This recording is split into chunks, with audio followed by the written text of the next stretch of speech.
right. So this is fazzinge podrodno so vkusom.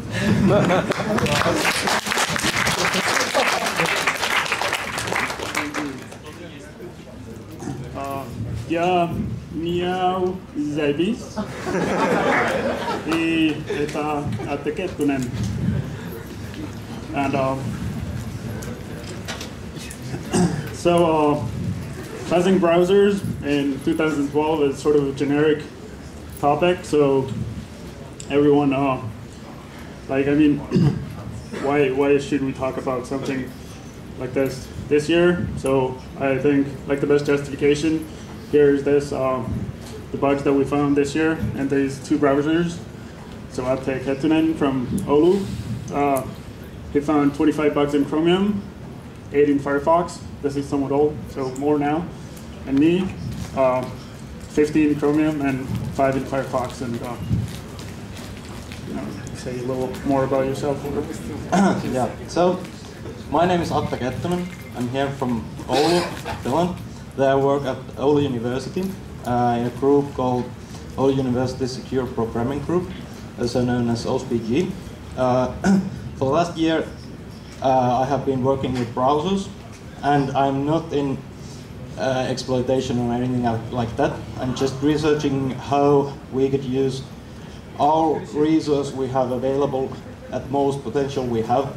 So injecting the test cases and analyzing them, the results and the test cases in the most optimum way we could achieve. Yeah. So also, although we found these bugs, we're total noobs, both of us, and but it's also good news for all of you because anyone can do this. It's easy to get started because there's a lot of bugs. So I started 2 years ago after this guy that he's working with, Aki Helin, had this presentation on his fuzzer, and then I tried it, I found a bug, and then they told me like, you're great, send us more bugs, and then I kept at it. And he's been doing it now for 1.5 years since he started working at USPG. And like your first bug you send in, like Chris Evans and the Mozilla guys are gonna be like, yeah, this is great, and they'll like look at it really quickly, they'll get it fixed quickly, and they'll get you like on that track if you want to go there. So all please join in. And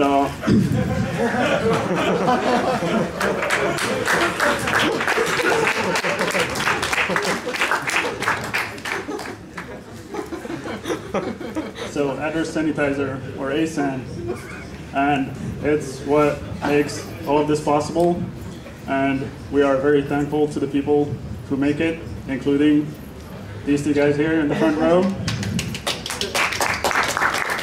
Thank you. And what it is, it provides the same functionality basically as Valgrind. So it tracks allocations, frees, and sizes of buffers and so on. But it's a compiler plugin to Clang, which is the C++ compiler of the LLVM ecosystem.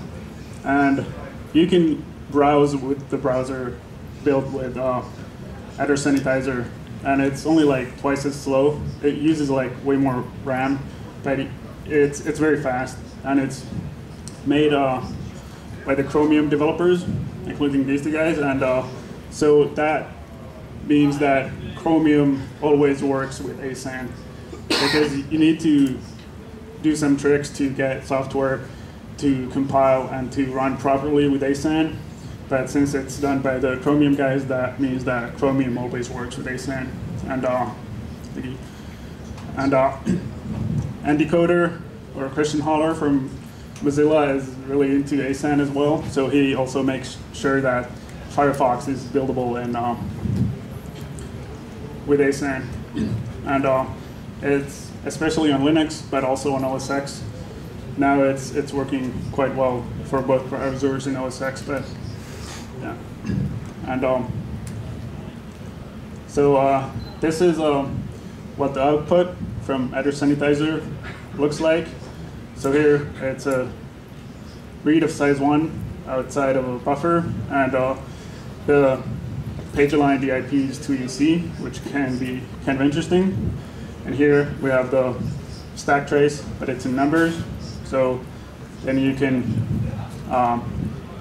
symbolize it, which is kind of slow compared to not doing it, but then you get some more useful stuff like here is it's in the Skia drawing library, and this is an OS X, and then if you have a new build, then you can, if you symbolize it, then you can still get the, you can compare the stack trace and see if it's the same bug. And then further down, then it will say that the address where the buffer overflow happened is 0 bytes to the right of this size region. So, and then this is where it was allocated. And this particular bug, because it's like a fixed size buffer, I mean it's a read, 0 bytes out of bounds. So that probably means that it's something boring because that like next byte will probably have like null in it and you won't do anything interesting. And this is what it looks like for when it doesn't know like what happened. Like it's not, it noticed that something went wrong, but it doesn't know what went wrong. But it still gives you, like, I'm still happy to get this because it's a bug, but ASAN doesn't like get more output here. But here's what it looks like for use after free, and the use after free support in ASAN is really good, and it's quite accurate. So here, it's a write of size 8, and here it says that it's 96 bytes inside of this size buffer, and here's where it was freed. And sometimes, like, if the bug is in the freeing, then this will be the same for many bugs, and then the top part will be different because then the using happens in many places, but the freeing has been done in the wrong place. And then it can't, so you can also use this to tell bugs apart from each other. And here it says where it was originally allocated. So here it's a HTML input of type date. So then when a spin button element was created, it was created. Then it was freed when in container node remove all children happened, and then it was used in the destructor of a subclass, I guess. Yeah. So ASAN. So for use after free, it's very, very good. For buffer overflow and out of bounds access, like an array access out of bounds, it's very good. And then on type confusion, it doesn't understand that concept, but it still gives you good results. And then for the wild pointer, or where it doesn't initialize memory or that kind of stuff, then you get this, but it's still good to get this because you still win. And so if you start fuzzing, you're gonna end up doing sysadmining. And if you like sysadmining, then you're gonna do better because you have to do it anyway. And I like it, so it's nice to get like an excuse to buy all these computers, and usually I couldn't justify it to myself to getting these boxes. And I've gone through several iterations of what kind of hardware to have, and so is Atte, and basically what I've come up with is it's better to have a lot of, few large boxes than a lot of small boxes. And so I've gotten like the largest cheap boxes. So these are like 1,000 euros, 1,500 euros each. And and this is like the 6-core Intel Core i7, the 3930K, and you can get like 64 gigs of RAM on that one. Actually, those dual-core optionals were quad-cores. I didn't know it. Those are given for me for the fuzzing use from the university, and I just checked that those are actually quite gross. And it's a good idea to get a lot of RAM, especially with ASAN. Like, yeah, get a lot of RAM. And SSDs. Yeah, I mean SSDs is mandatory, but yeah. So to be able to find the bugs and the new interesting stuff, you have to be running the latest version of the browser, and because Stable has so many bugs that it will just be boring. And also in the development branches, they add new features that maybe won't be deployed for a while, but you can see stuff. And they're adding these two tools such as ASAN and other stuff in there, and they change the compilers, they change the settings. So you have to go to like the mailing list, go to the wikis, and go to the bug trackers and see what the developers are doing, so that you can build the browser and use the tools that they're using. Like if they're using some tool to generate like mouse inputs or touch inputs into the browser automatically for testing, because they need to test that as well just to see that it's working, then it's a good idea to go and see how they're doing it, because they have the same problems and they know more about the browser than you do, at least in those parts. So, and if you just keep doing Control-R and doing Ninja and taking the same command line, at some point it will stop working because they change the compiler settings that you need. So, and so the kind of bugs that we found this year. So use after free and invalid cast. So any of these features that in the browser that generate some object graph, complicated object graph, where you're adding nodes, you're removing nodes, you're adding like children, you're changing the parent, and so on, are gonna create these situations where you free the wrong object and you still keep using it, or that you have these different node types and you think they're not node type and they're not, and you get an invalid cast. So anything to do with the DOM and also with rendering, and then CSS affects both of these, so that'll lead to these type of bugs. And buffer overflows, like Atte has found quite many of these. So in binary formats, all the media formats like GIF, WAV, JPEG, PNG, tag length value type of stuff is prone to this. And also the canvas drawing stuff, especially the Skia library that's used in Chrome, has a lot of these bounds checking issues. And then in WebGL, I found a bunch of integer overflow issues. The WebGL has its own pointer size, which is 32 bits, given on 64-bit architectures, and that doesn't like, that makes it more complicated to get it right. So,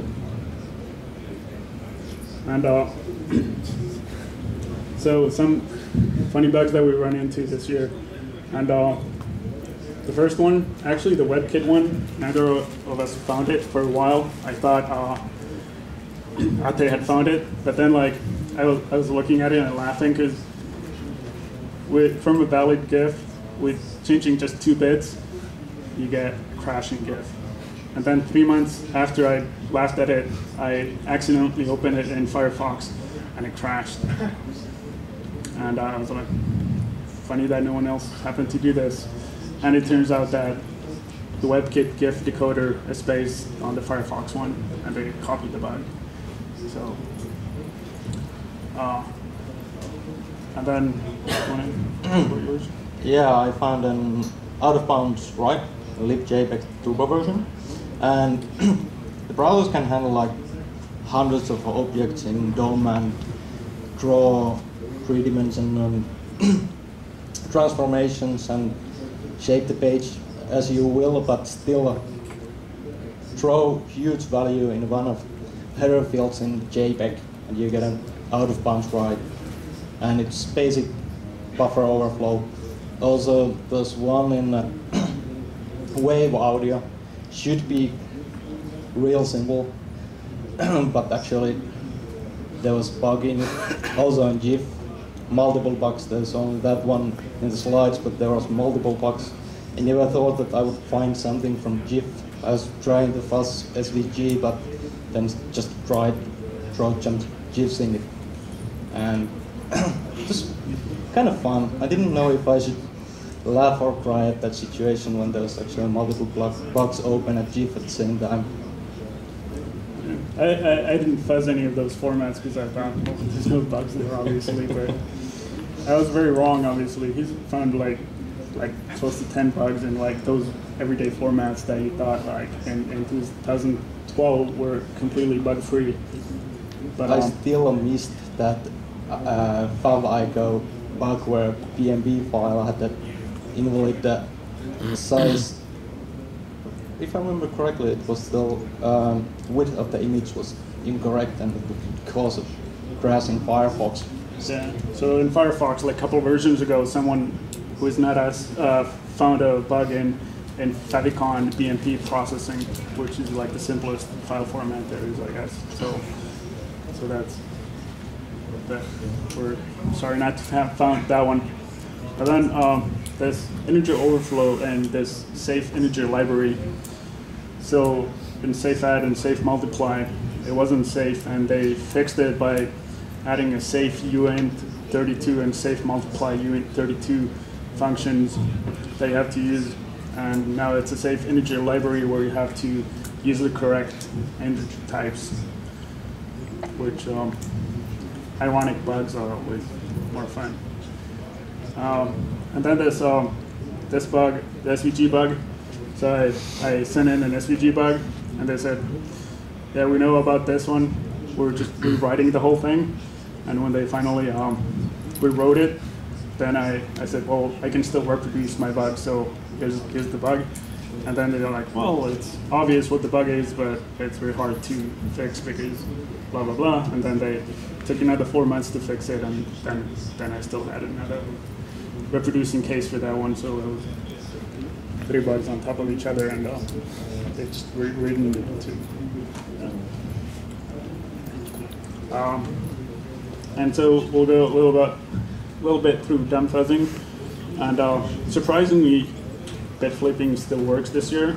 So with all the media format stuff and even text like input stuff, like if you have an HTML file and you flip a bit on one of the quotation marks, then it's not a quotation mark anymore. The string continues, and some different event handler fires, and then you find a bug, even like bit flipping text. But what I like to do is take all the HTML files, all the JavaScript, all the CSS files that I find in the Firefox source code repository and Chromium source code repository, and then I use Redamza to mash them up all together, and then I get more bugs out of it. And what I like to do is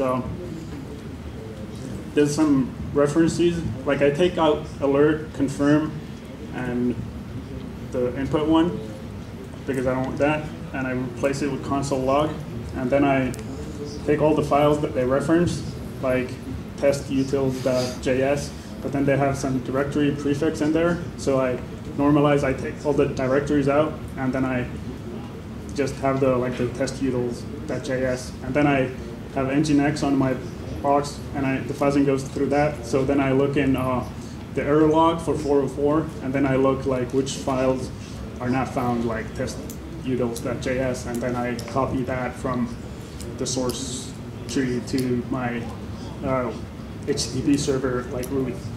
So then if the tests they're doing are using some kind of library that they've made, then my test doesn't just stop on the first line because that file is missing.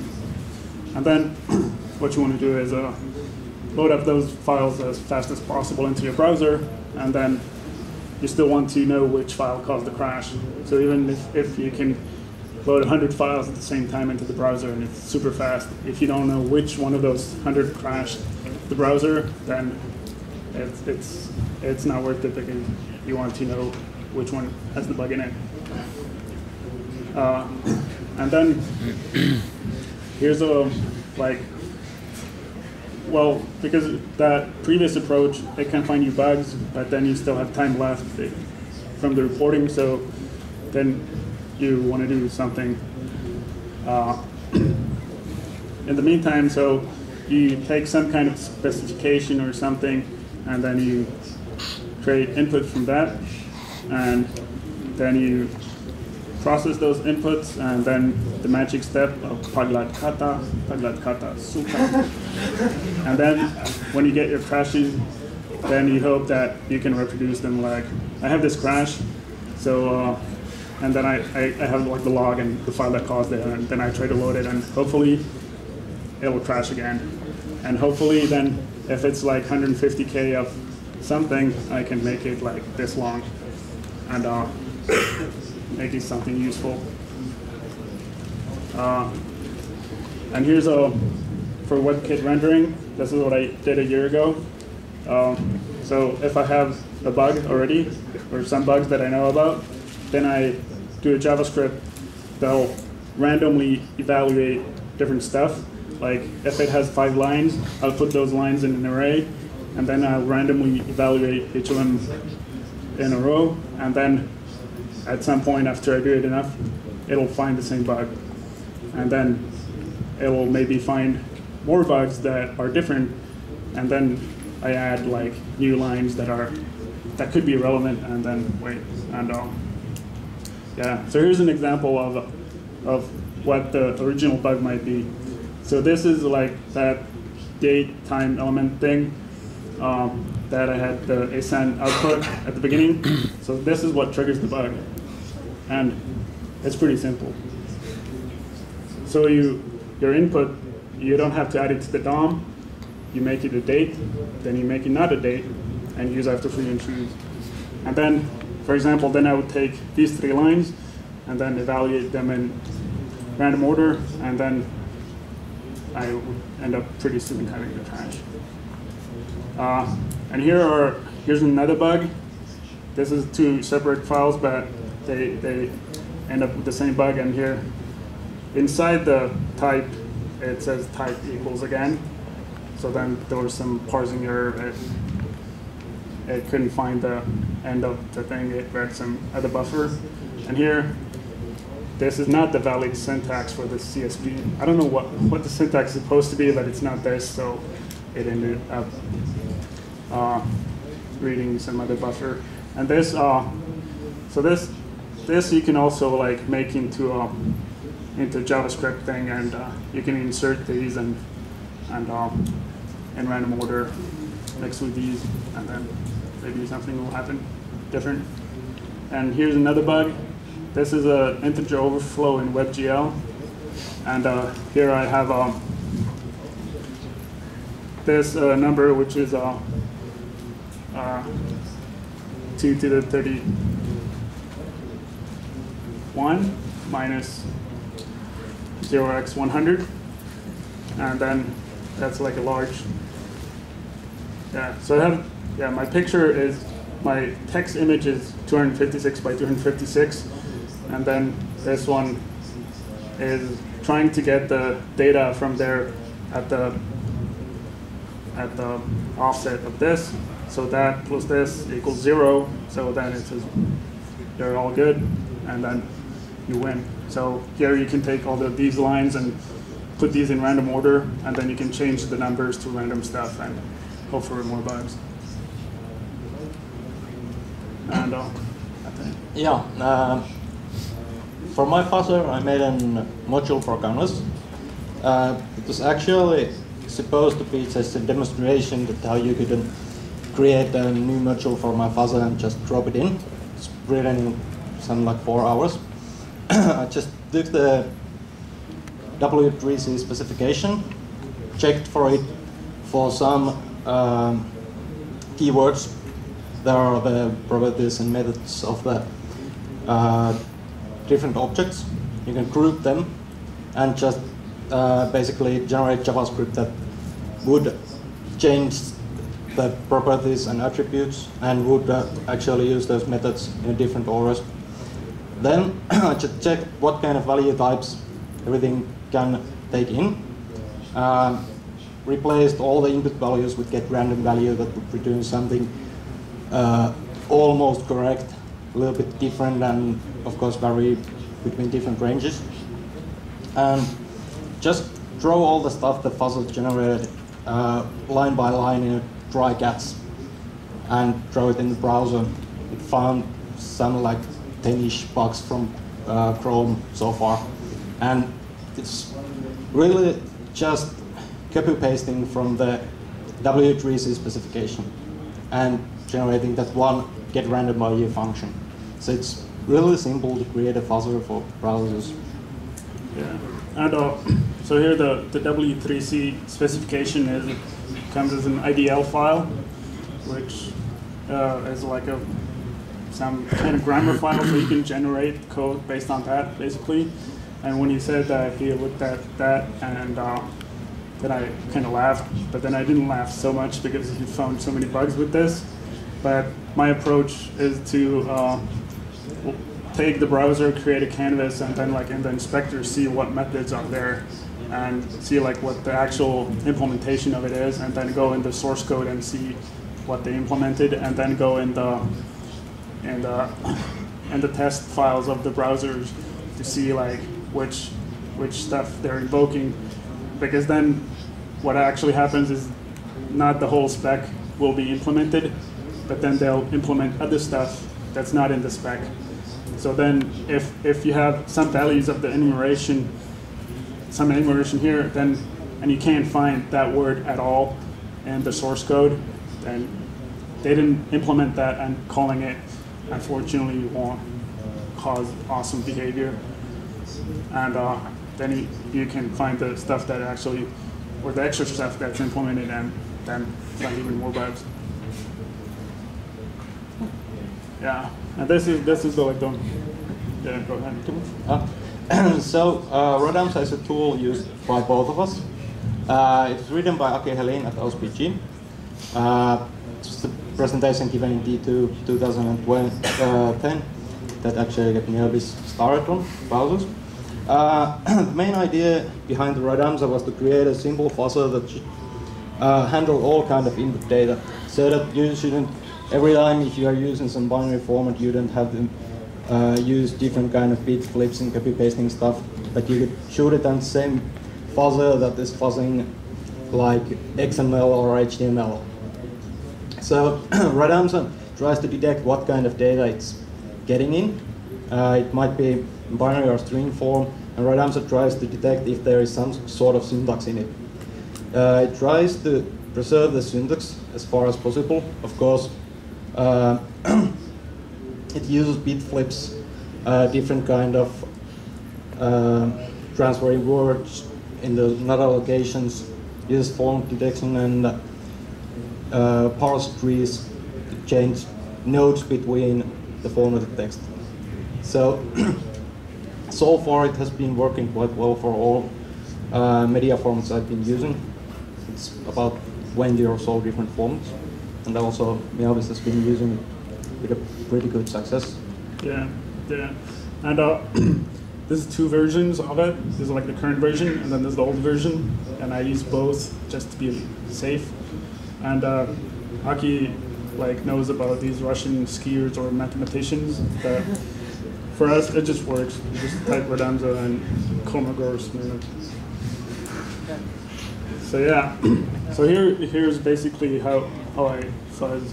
So you create 500 of something, you put them in an array, and then you take them out and evaluate them. And if it turns out to crash, then I take the same 500 things, and then instead of evaluating, I print them out, and then I save that to a file, and hopefully that will also crash. And then what's important is to have a random number generator that's seedable instead of math random, which you can't specify the seed for. So then I use this like Merchant Twister library that I found on the internet.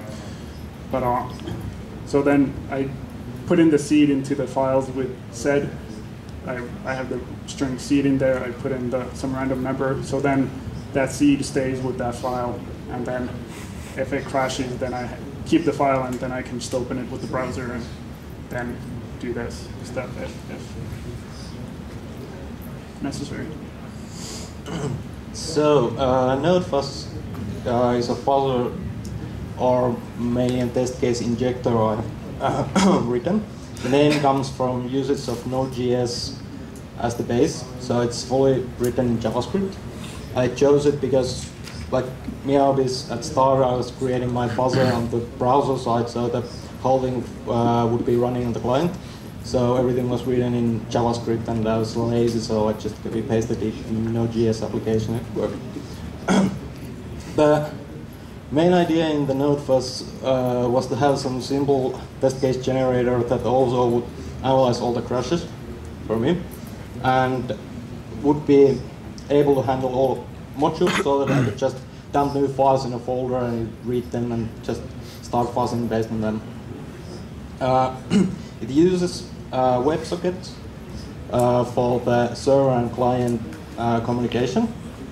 There's an HTTP server that gives the client-side application for the browser, and then they just establish the server-client WebSocket connection, and the browser starts to ask for test cases. So far, this has been the fastest way to inject test cases in the browser, because you can use both binary and string format to send the data.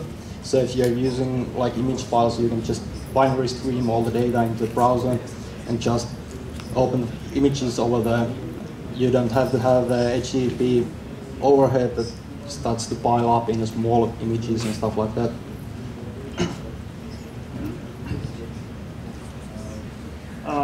And for reproducibility, use ASAN, like for everything.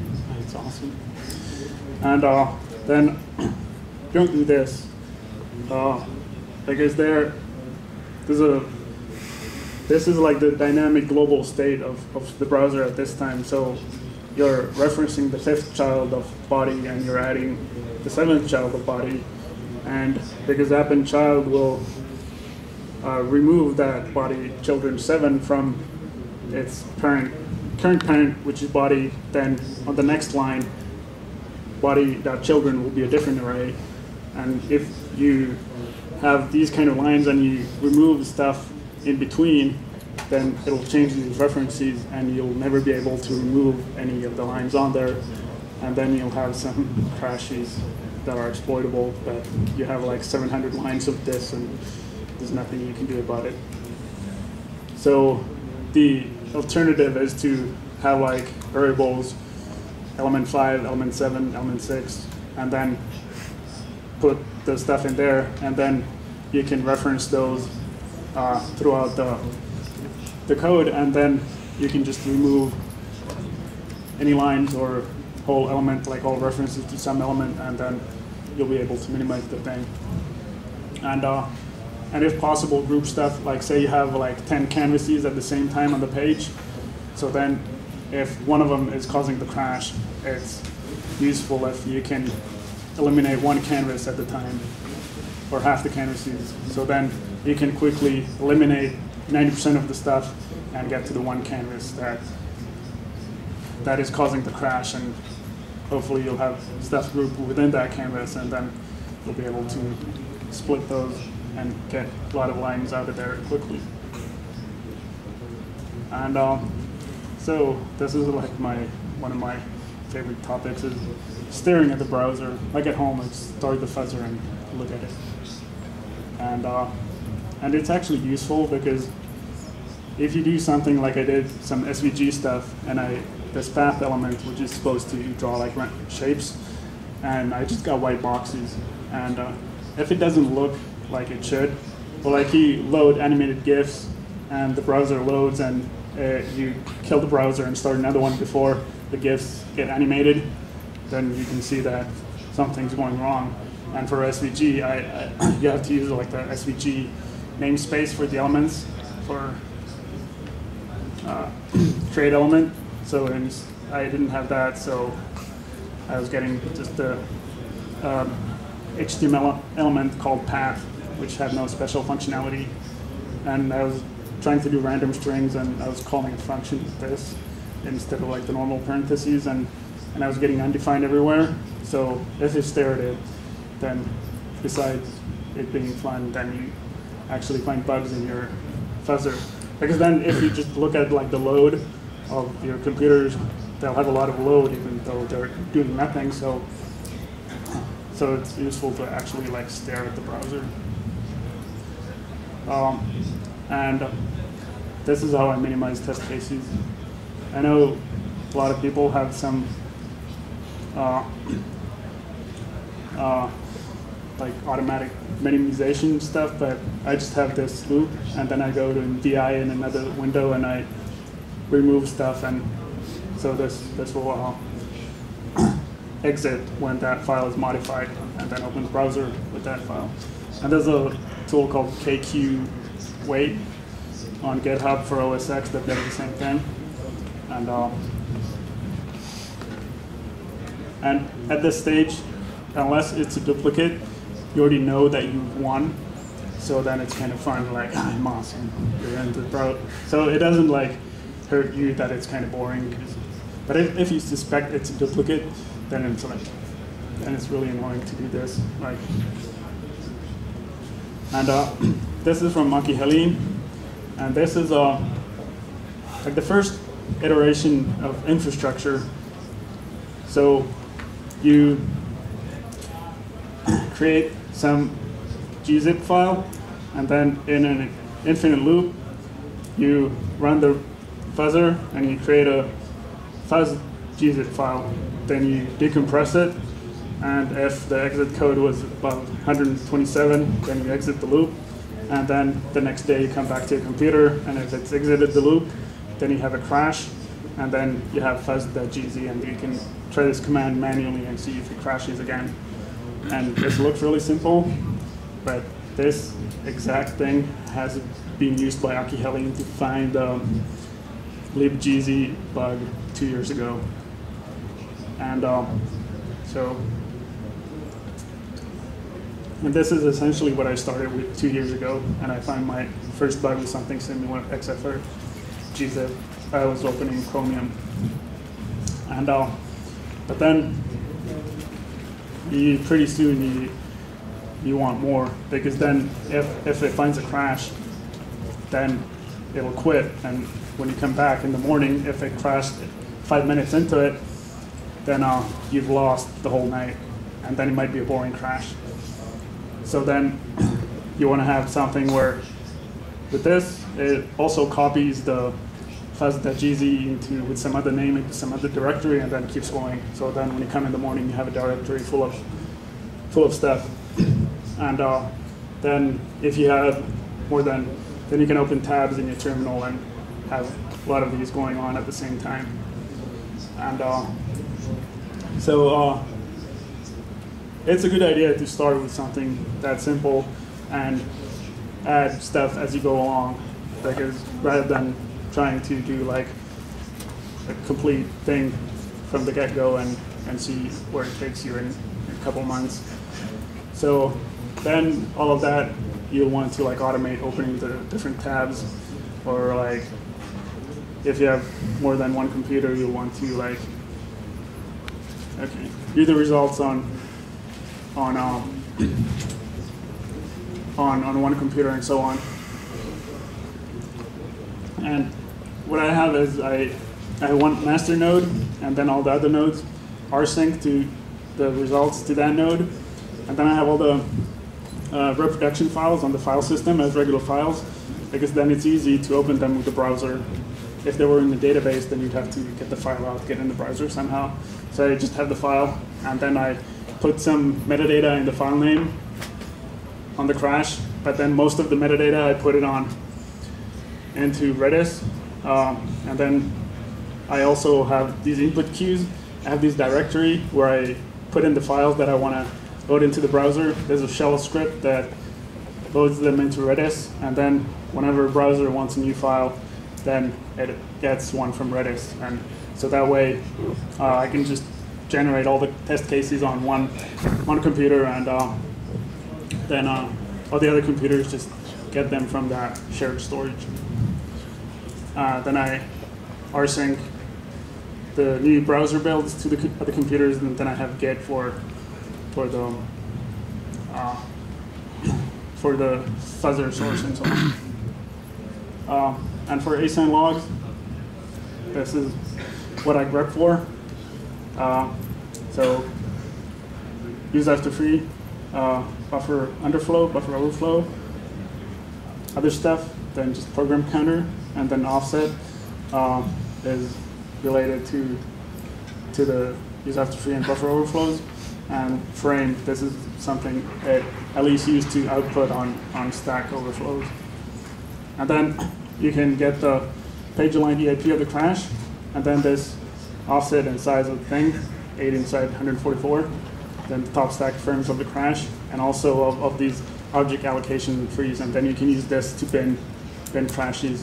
And before ASAN, like I had this bug, it would jump to 0, and then I had it jump to 0, and the EIP is 0, and I had a lot of bugs. I had like 10 bugs like this, and to tell them apart, you have to like run them in the debugger and see what happens.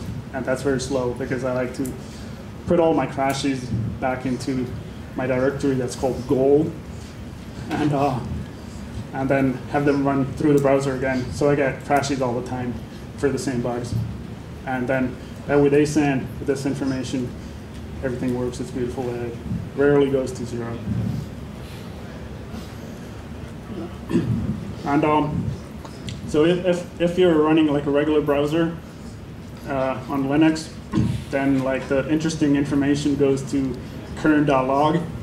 And if you have 10 browsers open at the same time, then all of them write to current.log. So you can't tell which one did what. You can't tell which of the 10 wrote the interesting stuff into the log. So, but with ASAN, it all comes to standard error. So you can run as many browsers as you have memory for, and you don't need virtual machines or anything. You can just have like regular Linux on there and run stuff. But for native Xorg, the browsers will crash Xorg like pretty quickly. And if you have some, and then if one of the browsers crashes Xorg, then it's dead for all of them. And you have something that automatically restarts Xorg, then the browser will kill the kernel. So, and then you have to reboot. Zephyr would be pretty nice because it emulates some of the like hardware acceleration stuff, but it leaks memory in the kernel, so you end up having to reboot all the time. So for most of the stuff, you can use XVFB, which doesn't leak memory and works really well. So you have for like each browser, you have their own XVFB. They restart periodically. But what it doesn't do is hardware acceleration stuff for like WebGL, 3D CSS, like SVG accelerated filters, which is interesting stuff. Then XVFB doesn't do that. So then you need some like native stuff also. And then you'll want to monitor like usual sysadmin stuff, throughput, load, temp. And you also want to, like, when you get a new browser, it might end up in a situation where it just crashes on startup. So then, even though your load is high, your CPUs are hot, and you're going through a lot of files, you might not be getting actual crashes. So you have to also see that you're getting meaningful crashes. And if you have a lot of known crashes, running them through like all the time periodically just to see if they're still alive also helps, because if you get the known crashes back out of your system, then it probably doesn't crash on startup.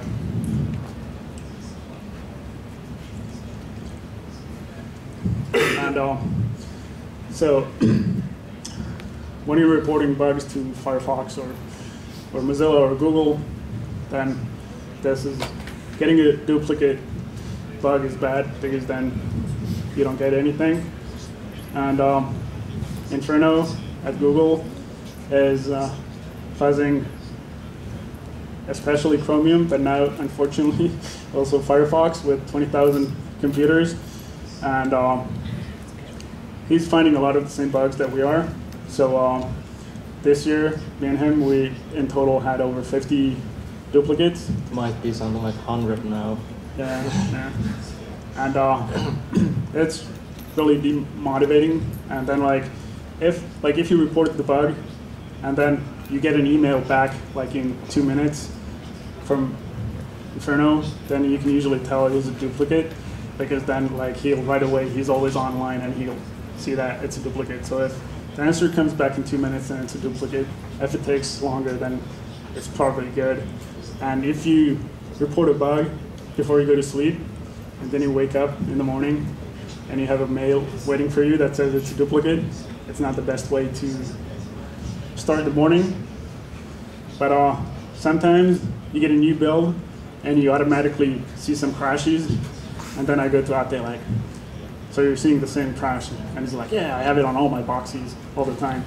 And then you try to minimize it right away and send it to Google, and sometimes you're faster than Inferno, and you're really happy.